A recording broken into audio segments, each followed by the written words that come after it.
जय गुरुदेव। आज जैसे हमने कहा है, एक खास चर्चा करने वाले हैं। उसके पहले कहानी जो आपको बात बताने वाला हूं, ये कहानी आपको उस बात को ठीक से समझने में मदद रूपी होगी।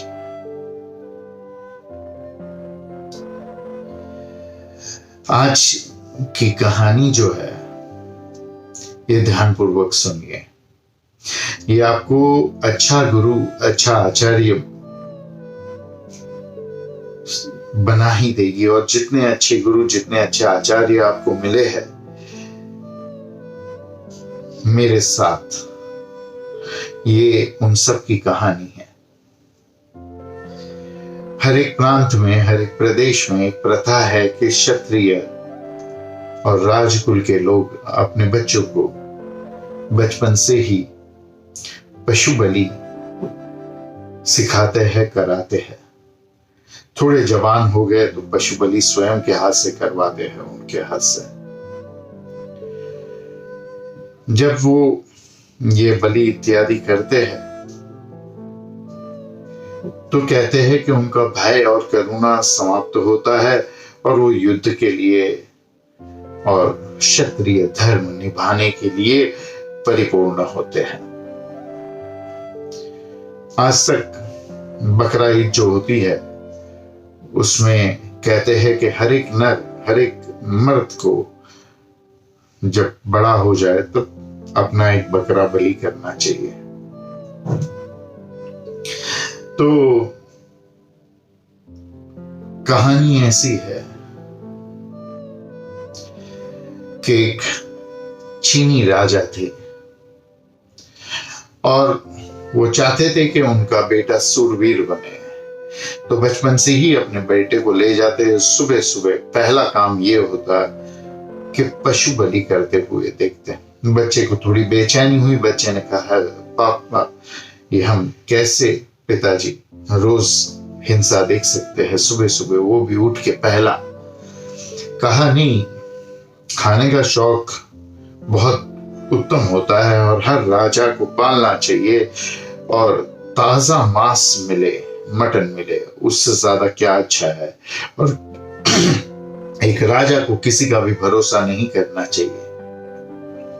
स्वयं अपने आंख के सामने पशु को कटता देखो, बलि होता देखो, और उस मांस को रसोड़े में जाता हुआ देखो।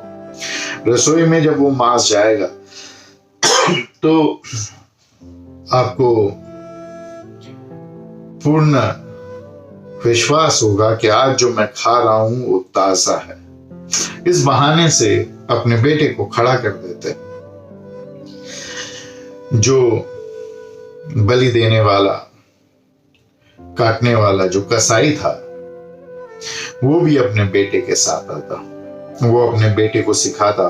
उसका बेटा उसको एक के बाद एक औजार देता। पहले काटने के लिए तलवार, फिर चीरने के लिए कुल्हाड़ी, चक्कू, हड्डियां अलग करके, चमड़ी अलग करके, नाखून अलग करके, दांत अलग करके वो लोग दे देते और चले जाते। समय बढ़ता गया, राजा की उम्र बढ़ती गई, कसाई मर गया। कसाई के बेटे को रख लिया गया कि तू अब से काम करेगा। राजा भी मर गया, राजा का बेटा राजा बन गया। सुबह का नियम जो पिताजी ने रखा था, वो सुबह आके खड़ा होता, उसके सामने जानवर की बलि होती, पैसे की ज्यादातर, और फिर रसोई में उसको भेज दिया जाता। एक समय आया कि जिज्ञासा उठी राजा को।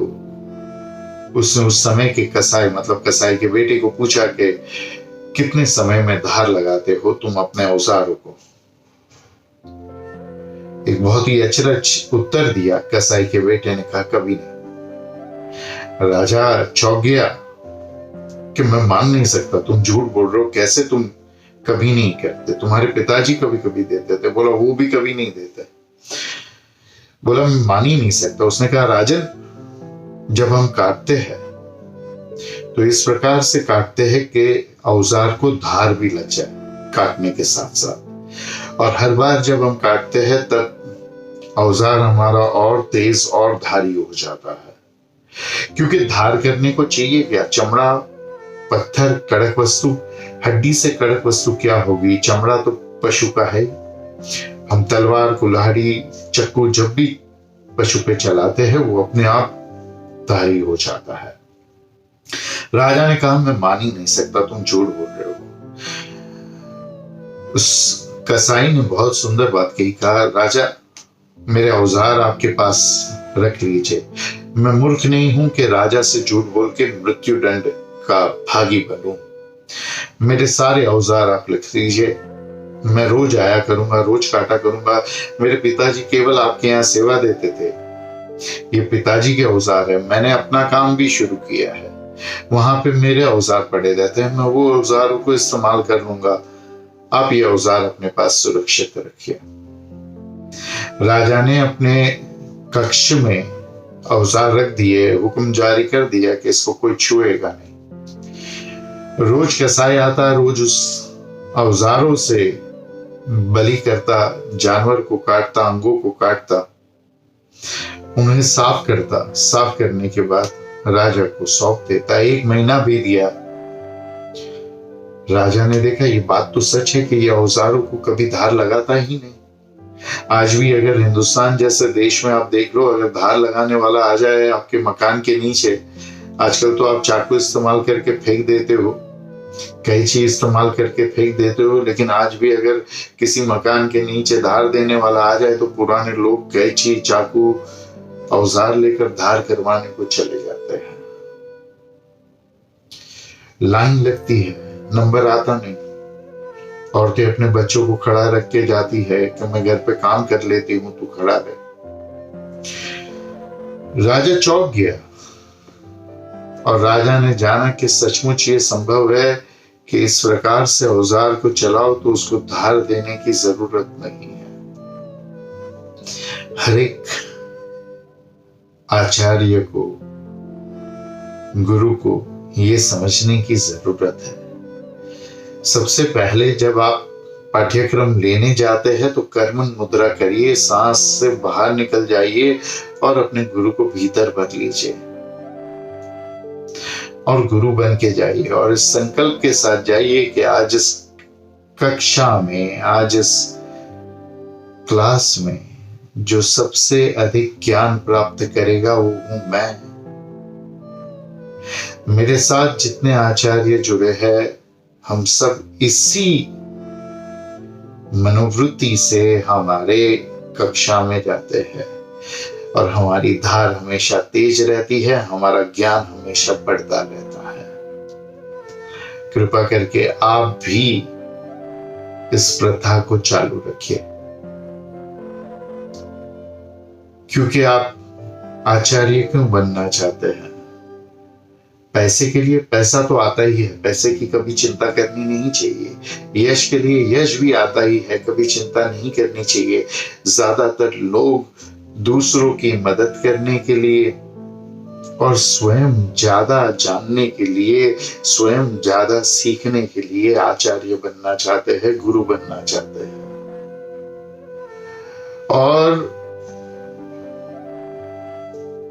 ये लोग जो आचार्य बनना चाहते हैं, गुरु बनना चाहते हैं, इनके लिए ये बहुत ही जरूरी है कि वो जब सिखाते हैं तब वो खुद सीखे और हमेशा अपनी धार तेज रखे। ऐसा करने से उन्नति तुम्हारी होते जाएगी, तुम्हारे औजारों को कभी जंग नहीं लगेगा और कभी तेज करवाने की, धार करवाने की जरूरत भी नहीं पड़ेगी। उम्मीद करता हूं आप समझ गए हैं। हरि ओम तत्सत।